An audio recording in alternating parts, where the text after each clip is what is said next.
How to log in into Cisco Employee Portal. Hello everyone, welcome back to our channel. Today in this quick tutorial, I'll guide you through the step on how to log in into Cisco Employee Portal. So let's get started.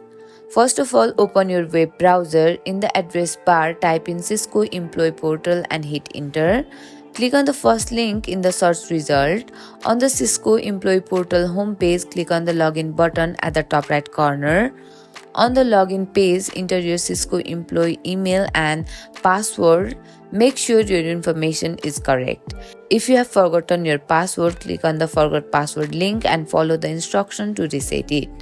Once your credentials are entered, click on the login button.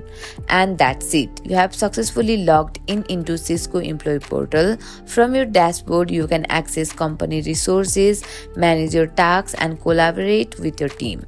Thank you for watching the video till the end. Hope you like the video. If you have any questions or need help, leave a comment down below. See you in the next video.